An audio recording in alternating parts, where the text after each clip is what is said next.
Ang pribadong silid ni Lance Raimundo, tahanan din ng kanyang paboritong koleksyon. Kabilang narito ang mahigit 2,000 original DVDs na mula pa raw sa iba't ibang bansa.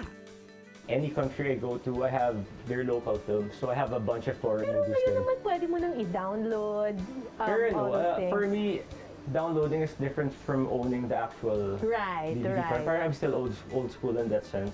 At bakit ang daming prints? Sa music naman, siya yung idol ko. Kasi he's a multi-instrumentalist, like my brother. He plays every instrument also. And speaking of being very, very sentimental, Yes. Tell me something about these things. Ito mga trolls to, di ba? Nauso Yeah. to dati eh. This one, Noong mga 90s. they came from Norway, and my friends are all afraid of it. Pero I like trolls. Di ba yung troll dito yung cute? Yeah. Tapos when I went nga to that antique store in the States, nakita ko na yung original trolls pala really look like this. Ito pala yung Nakakatakot they're naman. not cute. So I decided to buy 2 because they're kind of expensive. Di ko kaya ng mas marami. Ito naman, I made it myself. Oh, cute! Tulad ng kanyang kuya, nahilig din si Lance sa musika. Pero di nagtagal ay nauwi na rin siya sa pag-arte sa harap ng kamera. To be honest, naging idolo ko talaga si Kuya growing up.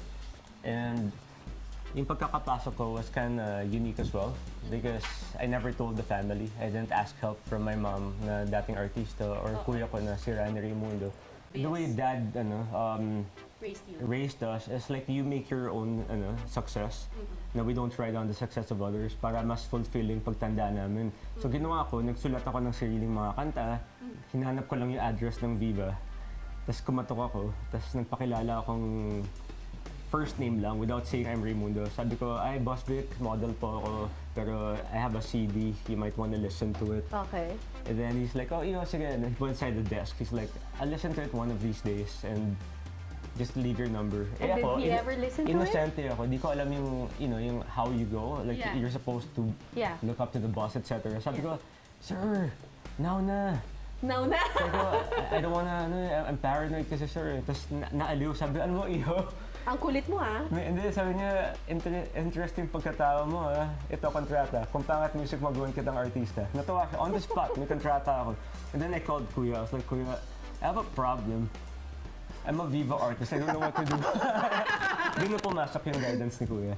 Ay, sa Dubai lang punta ko na hindi sa Jupiter. Para hindi naman ako babalik. Bukod sa paggawa ng musika, higit na pinagtutuunan ng pansin ni Lance ang paggawa ng independent films na humubog daw sa abilidad niya bilang isang aktor. Hindi ka ba nai-insecure na ang galing na songwriter ng kuya mo, tapos papasukin mo yung parehong industriya na...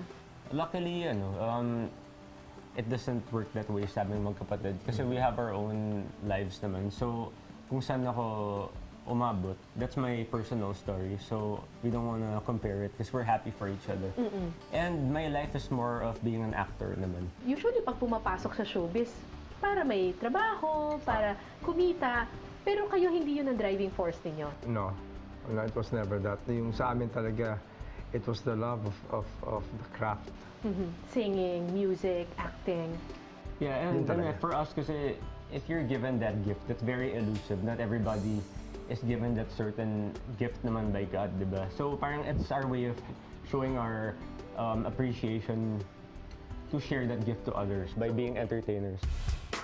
Marso nitong taon nang maaksidente si Lance matapos madaganan ng barbell ang kanyang muka habang nag-eehersisyo sa isang gym. Halos burahin na raw nito hindi lang ang kanyang muka, kundi pati na rin ang kanyang mga pangarap. Ano yung mga una mong naisip nung time na talagang bumagsak sa mukha mo yung mabigat na bag? At that time, I knew na mamamatay na ako. Kasi mararamdaman mo yun when you're leaving na. So parang may vacuum na humihila sa akin. Naalala ko si mom, si dad, si kuya. And I didn't want to hurt them or give them a tragic experience. Kaya ako kumapit talaga, not to die. Nung nalaman mo yun, Rani, na nangyari yan sa kapatid mo? I'm trying to forget that morning. Yan yung umagang yun ang pinakamasamang gising ko. Tumakbo ako sa hospital to see him for the first time. You know, that's how God works also. You know, when I was looking for that guy na naka-aksidente, all the while katabi ko pala. Hindi ko siya nakikita, makita. So mabuti na rin. Pero aksidente Aksidente Yeah, it's just an talaga. accident.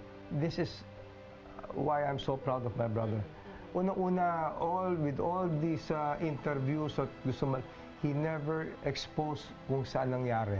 Tapos hindi siya naghabla. I actually overheard that they doubt they could make me look normal again. Na I'm Not gonna even look good, not but even look look good, normal. look normal. And when I looked through the mirror, nakita ko that I'm a good person. I could still survive and live a meaningful life regardless how I look. So sinabi ko sa doktor, like, Doc, I just want to survive. Kahit na ikapangat ko palalo, just make me live, do whatever you want. And so the doctors were confident na yung hindi nila, naku, wag mong ganyan masyado, baka pumangat. They did what they had to do. So how I look now is a bonus na lang for me.